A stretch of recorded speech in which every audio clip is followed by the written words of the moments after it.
A stir in the diner.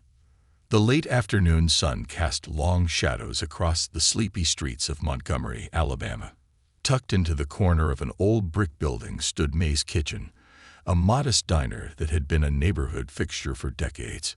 Its sign, a hand-painted script in fading red and blue, hung slightly askew. Inside, the smell of frying bacon and freshly brewed coffee mingled with the warm chatter of locals, creating an ambience of familiarity and comfort. Among the patrons that day was Thomas, a middle-aged man with a wiry frame and weathered hands that told the story of a lifetime spent working. He wore a neatly pressed flannel shirt and jeans, his boots dusty from the fields he had tended earlier that morning. May's was his escape after a long day, a place where he could sit by the window, sip sweet tea, and watch the world go by. On this particular day, the diner was busier than usual. Families filled booths, their laughter mixing with the clatter of dishes. A group of construction workers occupied the large table near the back, their loud camaraderie punctuating the steady hum of conversation. The staff bustled between tables, balancing trays laden with plates of eggs, pancakes, and burgers. Amid the crowd, a young woman entered the diner. Her name was Alana. Dressed in a simple white blouse and worn jeans, she carried an air of quiet confidence. Her braided hair cascaded down her back, and her eyes held a warmth that contrasted with her slightly tired demeanor. Alana was new to the neighborhood, having recently moved to the area for a teaching position at the local elementary school. Alana approached the counter, where the head waitress, Beverly, was stationed. Beverly was in her late 50s, a fixture at May's for as long as anyone could remember. With her graying hair pulled back into a tight bun and her no-nonsense demeanor, Beverly was known for running a tight ship. She greeted regulars with warmth, but had little patience for anyone who disrupted her routine. "Good afternoon," Alana said, her voice light but firm. "I'll have a cup of coffee and the lunch special, please." Beverly's eyes scanned Alana from head to toe, her expression unreadable. After a brief pause, she replied, "You'll need to pay up front." Alana blinked, unsure if she'd heard correctly. "Excuse me." "You heard me," Beverly said, her tone curt. "We've got a policy here. Certain customers need to pay before they're served." The room grew noticeably quieter. Conversations faltered as heads turned toward the counter. Alana glanced around, noting the subtle shift in the atmosphere. No one else seemed to be held to this policy. Her cheeks flushed, but she steadied herself, refusing to let the humiliation take hold. "I don't mean to cause any trouble," Alana said, keeping her voice level. "But I don't see anyone else paying up front." Beverly shrugged, avoiding eye contact. "It's just how we do things sometimes." The explanation was flimsy, and everyone in the diner knew it. A few diners exchanged uneasy glances, while others looked away, pretending not to notice. The discomfort in the room was palpable. From his usual booth by the window, Thomas watched the interaction unfold. His grip tightened around his coffee cup as he observed the injustice playing out before him. He had seen this sort of thing too many times, and it never sat right. Yet, like most others, he often stayed silent, unsure of what to do. Alana reached into her bag, pulling out a few bills. She placed them on the counter with deliberate calm. "Fine," she said. "Here's your payment." Beverly took the money without a word, sliding the receipt across the counter. Alana picked it up and made her way to an empty booth near the back. She sat down, her posture stiff as she stared out the window, trying to focus on anything but the weight of the room's attention. The buzz of conversation slowly returned, though it was noticeably subdued. Beverly went back to taking orders, as if nothing had happened, but the tension lingered. Thomas couldn't shake the scene from his mind. He stared down at his plate, the food he had once been enjoying now tasteless. Memories of his own experiences with subtle but cutting indignities resurfaced, filling him with a mix of anger and regret. He had learned to let these moments roll off his back, to swallow his pride and move on.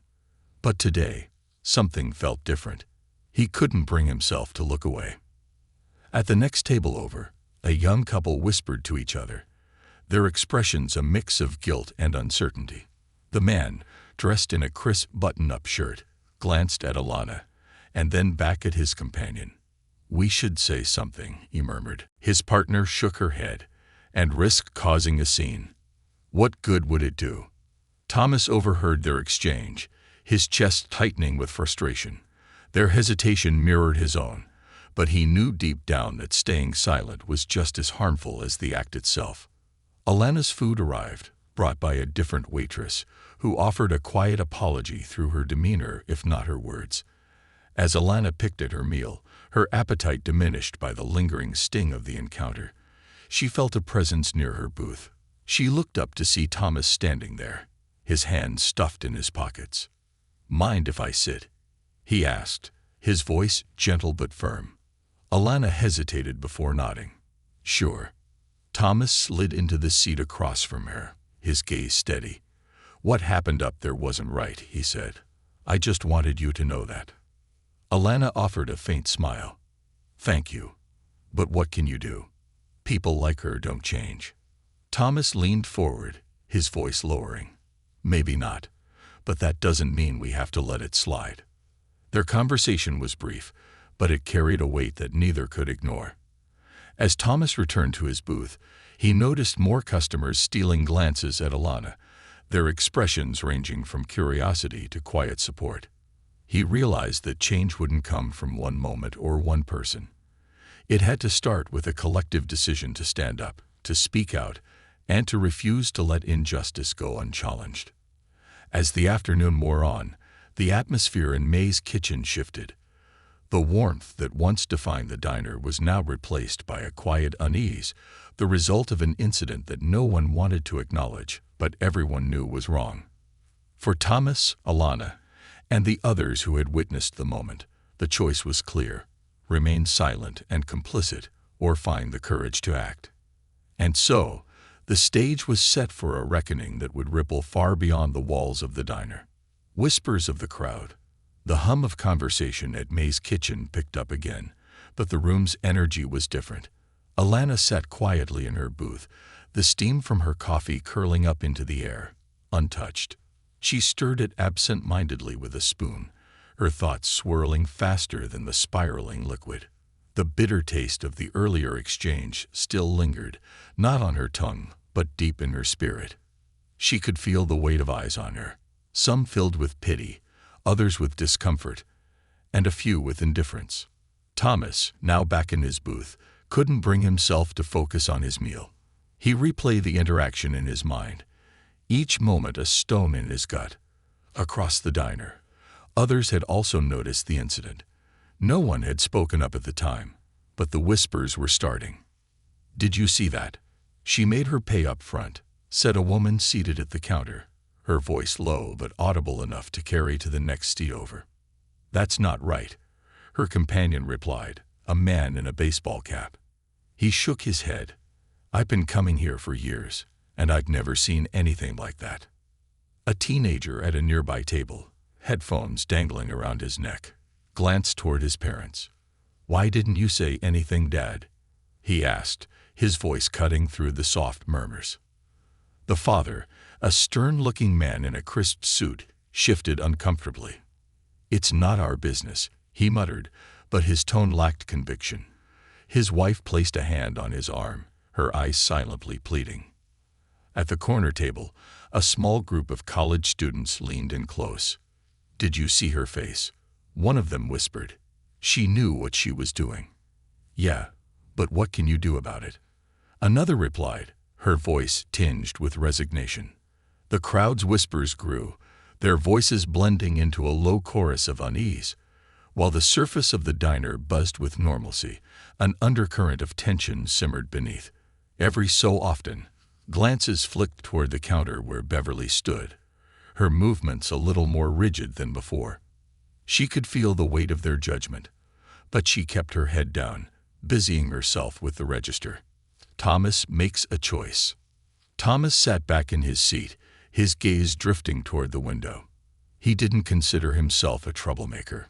He'd spent most of his life avoiding conflict, preferring to focus on his work and his family. But today, the image of Alana standing at the counter, calm yet humiliated, wouldn't leave him alone. He thought of his daughter, Naomi, who had just turned 12. She was starting to notice things about the world, things he wished she didn't have to understand so soon. If Naomi had been there, would she have looked to him for guidance? What would he have wanted her to see? A man who let wrongs slide by, or someone willing to stand up, even if his voice shook? Thomas pushed his plate aside and stood, his decision made. As he moved toward the counter, the subtle murmurs quieted. A few heads turned, curiosity and expectation lighting their eyes. He stopped a few steps short of Beverly, clearing his throat. "Excuse me, Miss Beverly," he began, his voice steady but loud enough to carry across the diner. Beverly froze for a moment before turning to face him. "Yes, Thomas?" she asked, her tone polite but guarded. "I've been coming here a long time," he said, his voice firm but calm. "And I've never been asked to pay up front. I don't think most folks here have. So, I just want to ask, why her?" The room fell silent. The clatter of dishes, the scrape of chairs, even the soft buzz of the kitchen, all of it stopped. All eyes turned toward Thomas and Beverly. The room takes sides. Beverly's face flushed, her composure faltering for the first time. It's just policy," she stammered, avoiding his gaze. "Sometimes, for certain customers, we ask for payment up front. It's nothing personal." Thomas's brow furrowed. "Certain customers," he repeated, his tone sharp. "What kind of customers are those, Beverly?" A murmur rippled through the diner. People exchanged glances, their unease now tinged with curiosity and, for some, a quiet outrage. A young mother sitting near the window leaned toward her toddler, whispering, "Shay, sweetie," as if afraid even her child's innocent babble would break the tension. At a nearby table, the teenager with headphones spoke up again, his voice carrying a surprising boldness. "She's just making excuses," he said, his eyes locking onto Beverly. "She didn't do that to anyone else." His father sighed deeply, pinching the bridge of his nose. "Enough, son," he muttered, but the teenager didn't back down. "Why?" "He's right," the boy shot back. Alana's quiet strength. Alana, still seated in her booth, had been watching the scene unfold with growing unease. She appreciated Thomas's effort, but part of her wished the attention would dissipate. She wasn't used to being the center of a spectacle, especially not for something so personal and raw. Still, as she glanced around the room, she saw something she hadn't expected. Solidarity.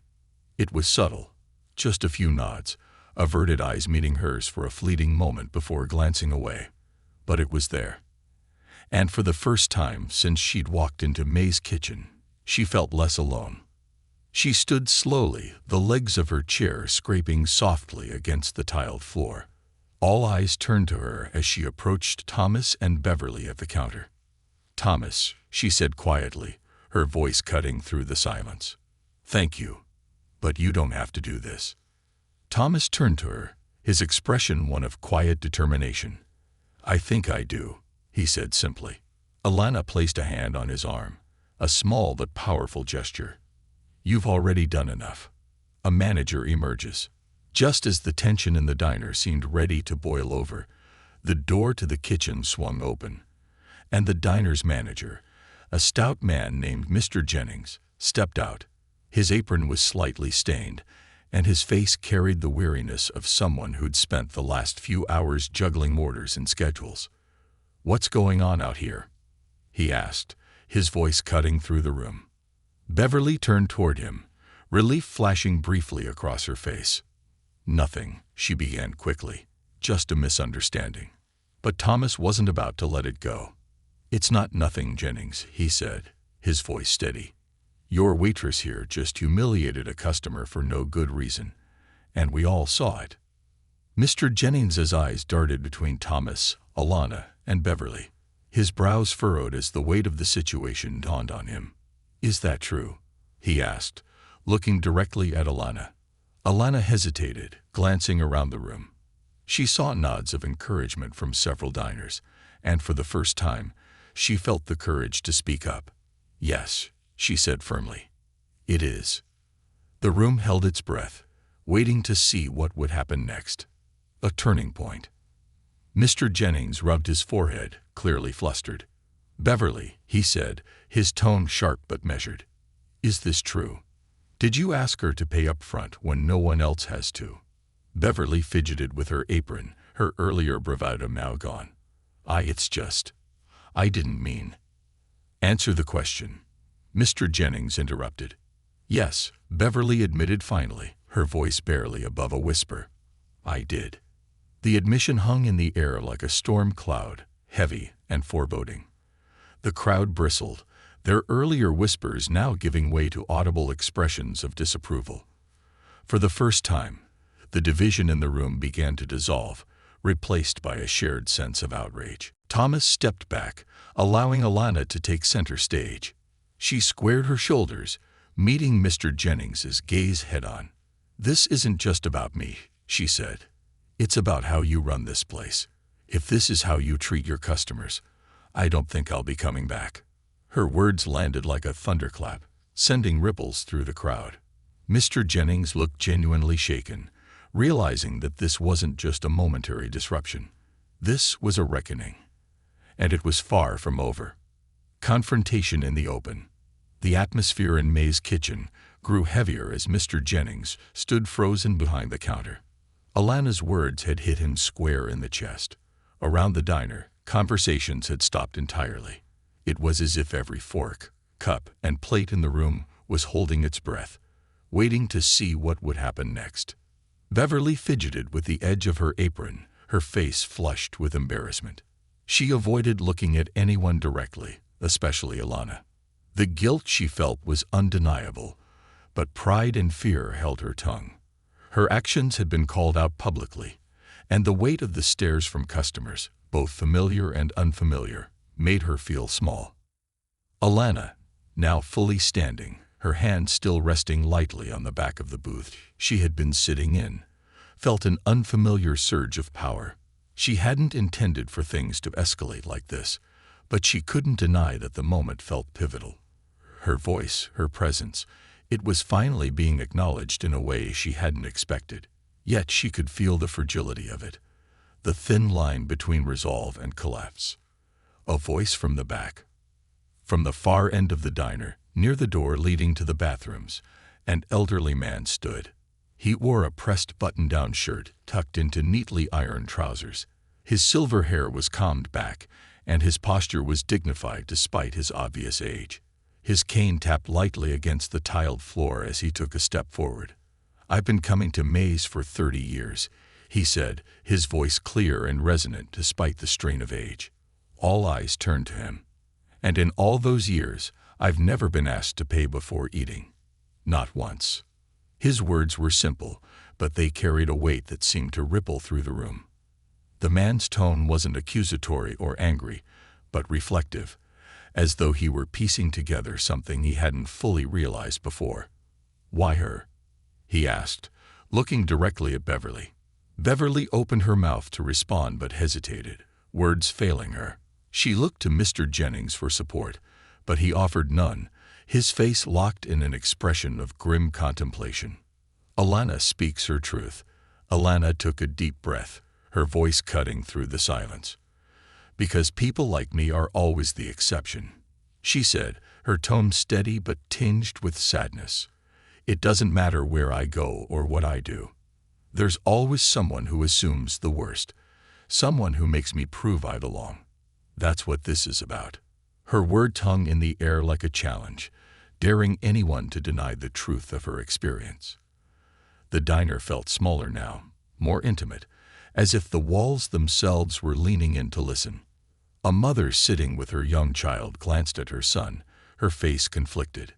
She whispered something into his ear, and he nodded solemnly. Across the room, a young couple exchanged a look, their earlier discomfort replaced by quiet resolve. Thomas, still standing nearby, stepped forward. "What Alana said is true," he added, his voice strong. "This kind of thing happens all the time, And most of us just let it go. I've let it go before, but not today. He turned to the crowd, his gaze sweeping over the other patrons. How many of you have seen something like this and said nothing? He asked. How many of us have looked the other way because it's easier than speaking up? The silence that followed was deafening. Divided loyalties. At a table near the counter, a young woman in a sharp business suit spoke up. "He's right," she said, her voice measured but firm. "I've seen this happen, and I've stayed quiet because I didn't want to get involved. But staying quiet only lets it keep happening." Her words were met with murmurs of agreement from some tables, but not everyone was on the same page. A man in his 50s, seated near the entrance, folded his arms and leaned back in his chair. "This is getting out of hand," he muttered. "You're all making a mountain out of a molehill." She didn't mean anything by it. Another voice, younger and sharper, responded. "It's not about what she meant," said a college-aged man with shaggy hair and glasses. "It's about what she did." The diner was now divided, the lines between those who supported Alana and those who dismissed the incident becoming increasingly clear. The tension in the room was palpable, a storm brewing just below the surface. A manager's dilemma. Mr. Jennings finally spoke, his voice low but firm. "Enough," he said, raising a hand. The room quieted again, all eyes on him. He looked directly at Alana, then at Thomas, and finally at Beverly. "This isn't what May's Kitchen is about," he said. "Or at least, it shouldn't be." Turning to Beverly, his tone hardened. "You owe her an apology. A real one." Beverly's eyes widened. I didn't mean to." "Intent doesn't matter," Jennings interrupted. "What matters is how you made her feel, and the example you've set for everyone in this room." Beverly hesitated, her pride warring with her conscience. Finally, she turned to Alana, her voice trembling. "I'm sorry," she said, her words barely above a whisper. "I shouldn't have treated you that way. It was wrong." Alana nodded, her expression unreadable. "Thank you," she said simply, though the pain of the moment still lingered in her voice. Ripple effects. The apology seemed to diffuse some of the tension, but it didn't erase the impact of what had happened. People began to talk again, their voices low but purposeful. Conversations shifted from the usual small talk to discussions about fairness, prejudice, and responsibility. Thomas returned to his seat, his heart still pounding. He wasn't used to speaking up, but the weight that had been pressing on his chest all afternoon was finally lifting. He caught Alana's eye and gave her a small nod.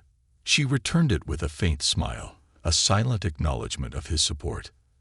At the counter, Mr. Jennings addressed the room. "I'm making changes," he said, his voice steady. "This kind of thing won't happen again. Not here. And if any of you see something that doesn't sit right, you have my word. I'll listen." The words were met with cautious optimism. Some patrons nodded, while others remained skeptical. Change, they knew, wouldn't come from one speech or one moment. It would take time, effort, and a willingness to confront uncomfortable truths. Alana's quiet resolve. As the diner began to settle back into its usual rhythm, Alana finished her coffee and stood. She gathered her belongings and made her way to the door. Before leaving, she turned back, her gaze sweeping over the room. "I hope this isn't the end of the conversation," she said, "because it's not just about me. It's about all of us." With that, she stepped outside, the door closing softly behind her. The sun was beginning to set, casting long shadows across the street. Alana walked away from the diner with her head held high, the warmth of the fading sunlight a stark contrast to the cool determination in her heart. Inside May's kitchen, the echoes of her words lingered, a quiet reminder that the fight for fairness and respect was far from over. The aftermath of silence. The door of May's kitchen closed behind Alana with a soft click, but the energy inside the diner refused to dissipate. The room remained alive with whispers, glances, and the palpable weight of reflection.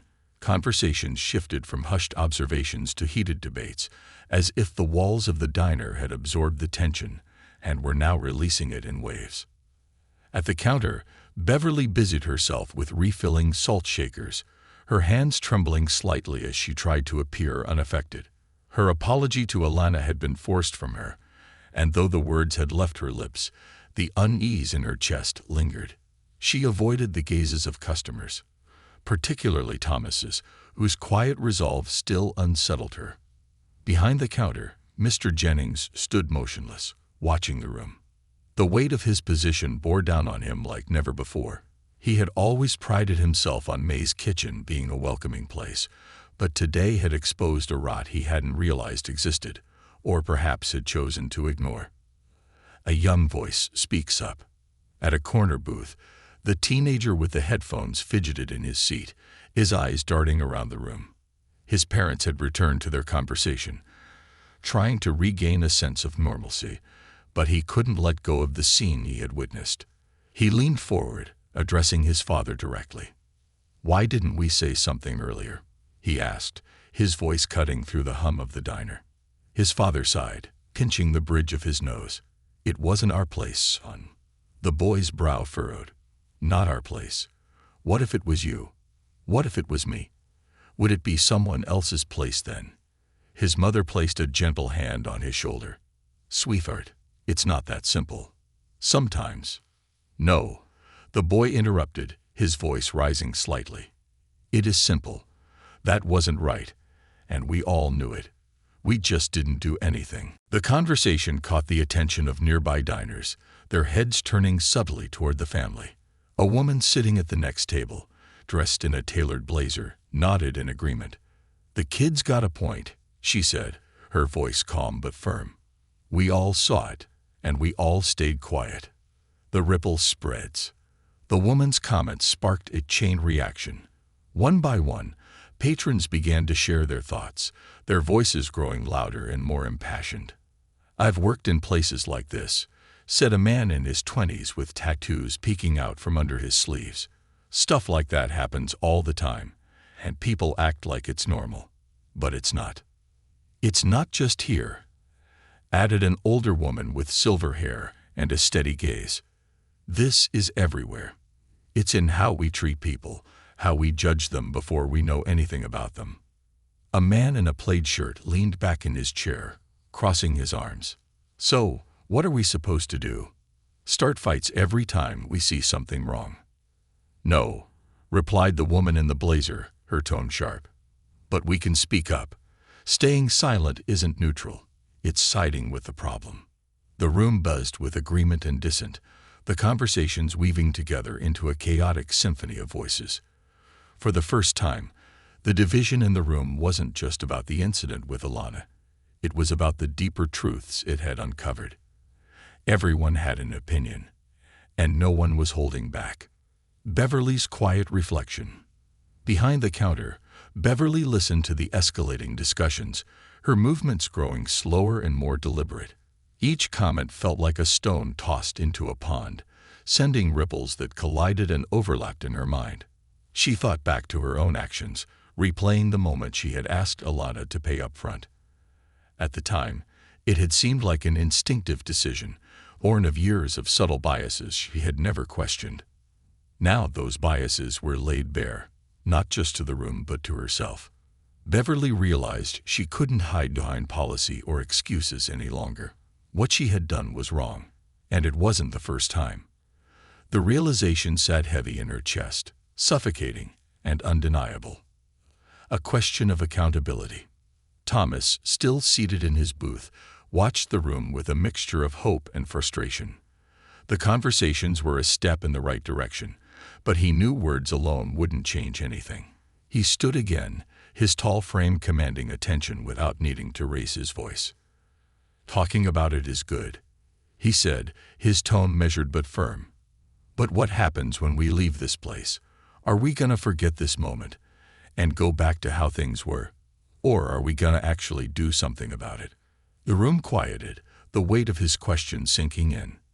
"I'm not saying we have to change the world overnight," Thomas continued. "But we can start by holding ourselves accountable. By calling out what's wrong, even when it's uncomfortable. Especially then." The teenager with the headphones nodded enthusiastically, his earlier frustration replaced by admiration.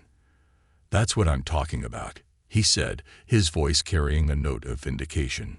"A manager's turning point." Mr. Jennings stepped forward, his expression somber. "Thomas is right," he said, "and it starts with me." He turned to Beverly, his gaze firm but not unkind. "Beverly, you've been with us for a long time, and you're part of what makes this place run. But what happened today can't happen again. Not here, not anywhere. I need you to reflect on that." Beverly nodded, her eyes downcast. "I will," she said softly. "I promise." Jennings turned back to the room. "And to all of you, I want to say this. May's Kitchen isn't just a place to eat. It's a place where everyone should feel welcome. If we can't promise that, then we failed." His words were met with a mix of nods and murmurs of agreement. For the first time since the incident, the room felt lighter, as though a small piece of the weight had been lifted. A seed of change. As the diner began to return to its usual rhythm, the conversations continued, quieter now, but no less meaningful. People shared their own stories of similar moments, their voices weaving a tapestry of shared experiences and collective resolve. Thomas sat back in his booth, a small smile tugging at the corners of his lips. He glanced at the empty table where Alana had sat, her coffee cup still resting on the surface. He hoped she knew that her courage had sparked something larger than herself. Beverly, still behind the counter, poured herself a glass of water. She took a sip, her hand steadying as she made a silent vow to be better, not just for the customers, but for herself. Outside, the setting sun bathed the street in a warm golden light. The door to May's Kitchen swung open, letting the soft hum of conversation spill into the evening air. And though the world beyond the diner seemed unchanged, something significant had shifted within those walls, a seed of change, small but deeply rooted, ready to grow. The ripple effect. The evening had descended softly over the streets of Montgomery, the fading sunlight casting long shadows against the brick walls of May's Kitchen. Inside, the diner's usual chatter had resumed, though it carried an undertone of reflection that hadn't been there before. Conversations were quieter, tinged with the gravity of what had unfolded. The air still felt charged, as if the room itself was adjusting to the profound shift that had taken place. Thomas remained at his booth, sipping the last of his coffee. He had become a quiet observer, watching as the other patrons navigated their discomfort and realizations. A part of him felt lighter, like he'd finally stood up against something that had weighed on him for years. Another part felt heavy, knowing that one moment of courage wouldn't erase the deeper issues the incident had exposed. Across the room, Beverly was clearing tables with more care than usual. Her movements were slow, her expression distant. The normally brusque waitress seemed subdued, as if the confrontation had stripped away a layer of her confidence. She replayed the events in her mind, each moment sharpening the edges of her regret. Alana's return. Just as the diner began to settle into its usual rhythm, the door opened, and Alana walked back in. The soft chime of the bell above the door drew every eye toward her. Her posture was calm but deliberate, her presence commanding attention without demanding it. She had left May's Kitchen earlier with the intention of walking away, but something had pulled her back. It wasn't unfinished anger or a desire for vindication. It was a feeling that the story wasn't complete. Change didn't happen in a single act of defiance. It required follow-through, dialogue, and accountability. Alana stepped toward the counter, where Beverly stood frozen, her face a mix of surprise and apprehension. The tension between them was palpable, but Alana's voice, when she spoke, was steady and clear. "Can we talk?" she asked, her tone devoid of accusation. Beverly nodded slowly, her throat tightening. "Of course." The room hushed again, the customers watching as the two women walked toward a quieter corner of the diner. Thomas leaned forward slightly in his seat, his curiosity piqued. Even Mr. Jennings, who had retreated to the back office, poked his head out to observe. A conversation of reckoning. Seated across from each other at a small table, Alana and Beverly faced an unspoken chasm. For a moment, neither of them spoke, the silence stretching like a taut thread. Finally, Alana broke the silence. "I didn't come back to argue," she said. "I came back because I believe people can change, but only if they're willing to face the truth about their actions." Beverly looked down at her hands, which were clasped tightly in her lap. "I don't know what to say," she admitted. "I'm not proud of what I did." "Then start with why," Alana said gently. "Why did you single me out?" Beverly's eyes filled with unshed tears, her voice cracking as she spoke. "I don't know," she said honestly. "Maybe it's how I was raised. Maybe it's years of seeing things a certain way and never questioning them. But when you walked in, I made assumptions I had no right to make." Alana nodded, her expression thoughtful. "That's a start," she said, "but recognizing it isn't enough. What are you going to do about it?" Beverly looked up, her eyes meeting Alana's for the first time. "I want to do better," she said. "Not just for you, but for everyone who walks through that door. I know I've got a lot to unlearn, but I'm willing to try." An unlikely ally. As their conversation continued, a man approached their table. It was the older gentleman who had spoken up earlier, his cane tapping softly against the floor as he walked. He gave a nod to Alana, and then turned to Beverly. "I hope you mean what you say," he said, his voice steady but firm. "Because people like Alana shouldn't have to carry the burden of your assumptions. And if you need help figuring out how to do better, start by listening. Really listening." Beverly nodded, her face flushing with both shame and gratitude. "Thank you," she said softly. The man smiled at Alana, his expression warm. "You've got a lot of courage, young lady," he said. "More than most people twice your age." The diner's collective reflection. As Alana and Beverly's conversation unfolded, it sparked a ripple effect across the room. Customers who had been passive observers earlier began to engage in quieter discussions at their tables. The younger couple near the window debated how they could confront their own biases. The teenager with the headphones excitedly told his parents he wanted to volunteer at a local community center to make a difference. Even Mr. Jennings, who had watched from afar, felt a sense of urgency. He returned to the counter and began jotting down ideas for a staff meeting he planned to hold the next morning. Change wouldn't come overnight, but it had to start somewhere. Thomas, still seated in his booth, couldn't help but smile. The atmosphere in the diner had shifted yet again, but this time it felt lighter, hopeful, a new beginning. After a long conversation, Alana and Beverly stood, their interaction ending with a handshake. Beverly's expression was a mix of determination and humility, while Alana's carried quiet strength. As Alana made her way to the door once more, she paused, turning back to the room. "Thank you," she said, addressing everyone. "Not just for standing with me, but for being willing to look at yourselves. That's how real change happens." The room responded with a smattering of nods and soft murmurs of agreement. Alana stepped outside into the cool evening air, her heart lighter than it had been earlier. She knew the road ahead would be long, but she also knew it was worth walking. Inside May's kitchen, the conversations continued, weaving a new narrative, one of accountability, growth, and the possibility of redemption. It wasn't a perfect ending, but it was a beginning. And for everyone in that room, it was enough to hold on to. Building bridges. The next morning, May's kitchen opened its doors to a quieter crowd than usual. The sun had barely crept over the horizon, casting long shadows through the diner's windows, but the atmosphere inside felt different. It wasn't just another day. For everyone who had been there the day before, something had changed. The ripples of the incident with Alana were still being felt, and now they were turning into action. At the counter, Mr. Jennings stood next to Beverly, a clipboard in his hand. They were going over a list of new policies they had discussed late into the evening. Beverly had insisted on coming in early, determined to show her commitment to making things right. Her usual brisk demeanor was replaced with a quiet focus. "Staff training," Mr. Jennings said, tapping the clipboard with his pen. We'll start with implicit bias workshops. I've already called the community center to set up a schedule.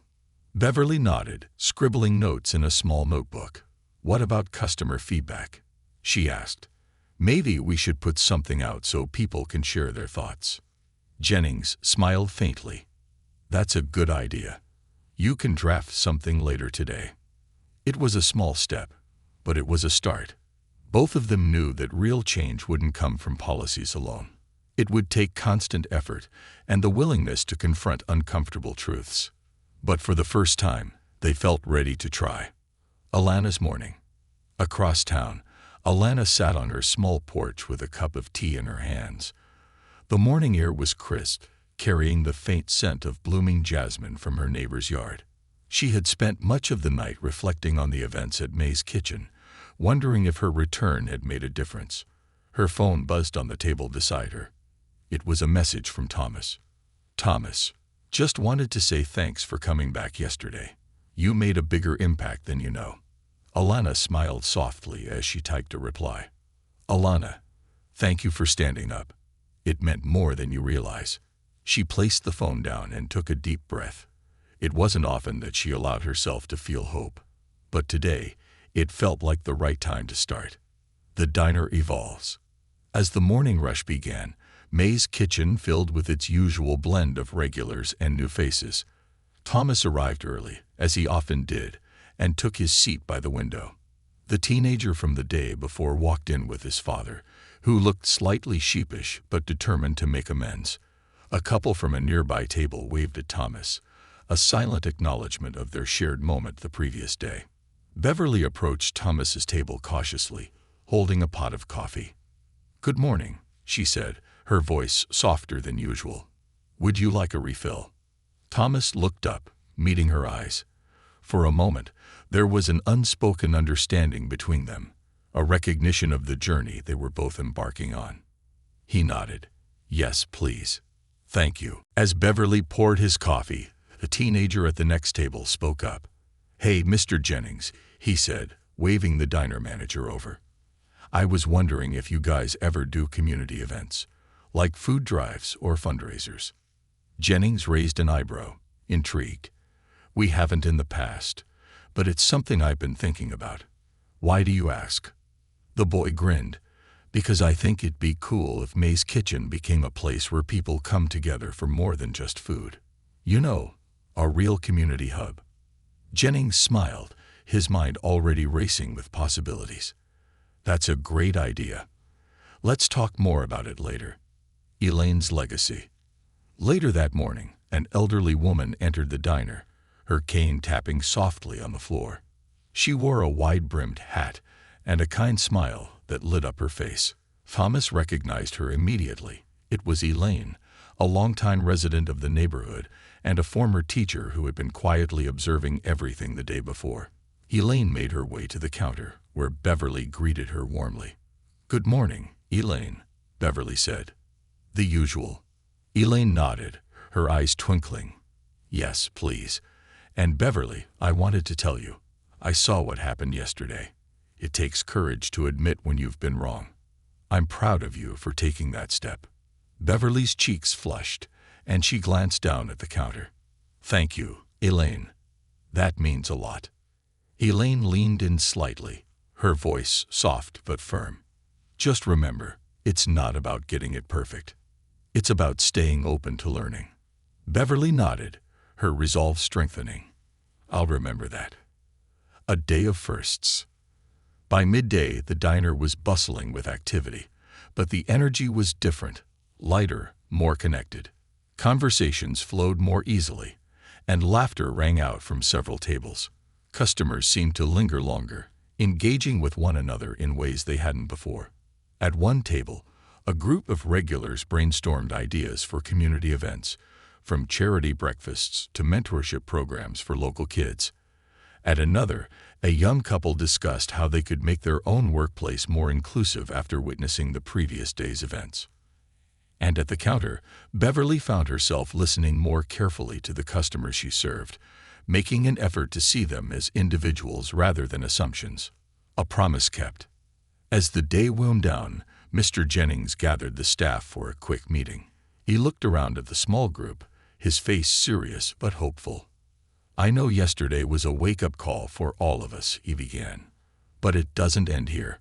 We have a responsibility to each other, to our customers, and to this community. Let's make May's Kitchen a place where everyone feels welcome. Not just because it's good for business, but because it's the right thing to do." The staff nodded, their expressions a mix of determination and apprehension.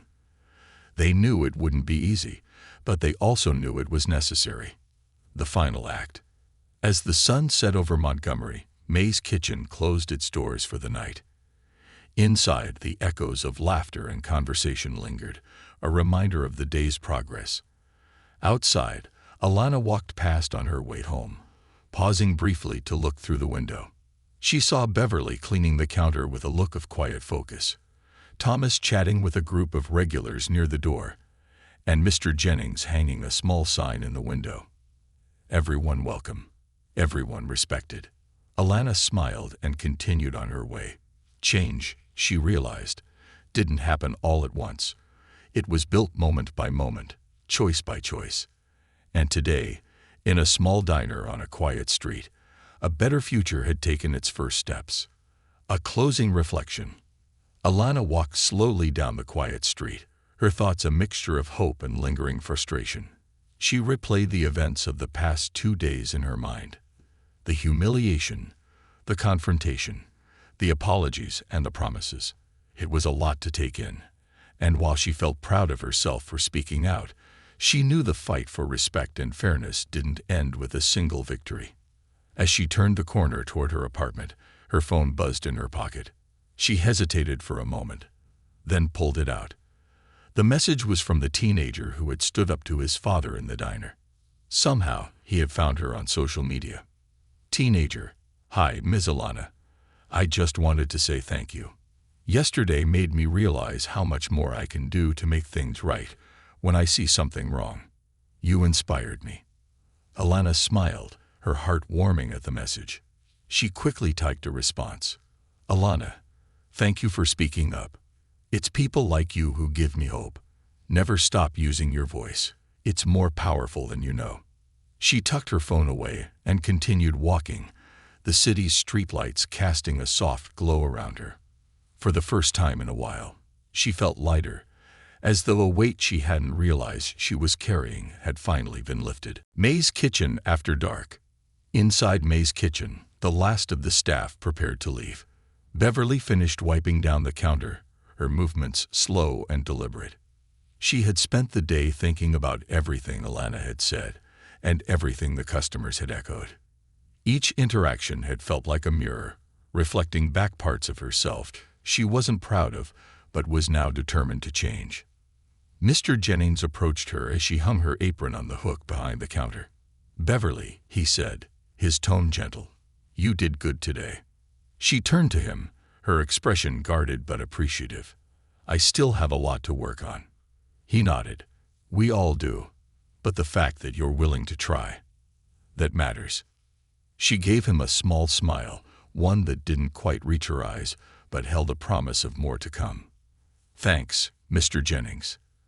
As Beverly left, the diner fell silent, save for the hum of the refrigerator and the soft rustle of paper as Jennings reviewed the day's receipts. The small sign he had hung in the window caught his eye.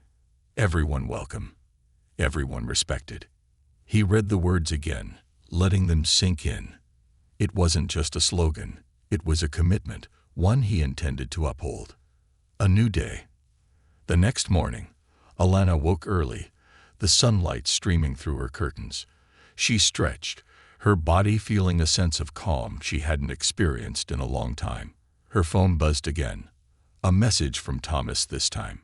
"Thomas. Morning. Just thought you'd like to know. Jennings is already planning a food drive next month. People are really taking this seriously. Thanks again for being the spark." Alana smiled, shaking her head at the thought of Thomas. He was a quiet man, but his strength had been a cornerstone in the diner that day. She replied quickly. "Alana, thanks for letting me know. It's good to hear something real is coming from all this, Let me know if there's anything I can do to help." Her phone buzzed again almost immediately. "Thomas, we could use someone to help plan. Come by Maze later." She hesitated, the memory of the diner still fresh. But then she nodded to herself. Change wasn't about walking away, it was about showing up. Full circle. Later that afternoon, Alana walked through the doors of May's kitchen once more. The familiar smell of sizzling bacon and brewed coffee greeted her, but the atmosphere felt different. Lighter. Warmer. As she stepped inside, she saw familiar faces, Thomas at his usual booth, Beverly at the counter, and even the teenager who had messaged her, seated with a group of friends. "Alana," Thomas called, waving her over. She made her way to his booth, where a few other regulars were seated.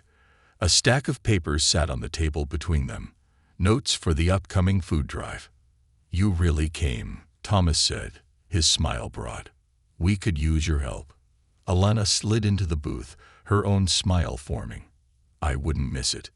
The group began brainstorming ideas, their voices filled with enthusiasm and purpose. Across the room, Beverly glanced their way, catching Alana's eye. She nodded briefly, a silent acknowledgement of the journey they had both begun. Alana nodded back, the exchange small but meaningful. The diner's legacy. As the day turned to evening, May's kitchen buzzed with activity. It wasn't just a place for food anymore. It was becoming something bigger. Customers talked about upcoming events, shared stories, and connected in ways they hadn't before. The diner, once just a backdrop for ordinary lives, was now a symbol of what could happen when people came together to confront their biases and build something better. Alana left the diner that evening with a sense of fulfillment she hadn't expected. The road ahead was still long, and she knew progress would be slow. But she also knew that change had already begun, in the diner, in the people she had met, and even in herself. May's kitchen wasn't perfect, but it was trying. And in its small corner of the world, that effort was making all the difference.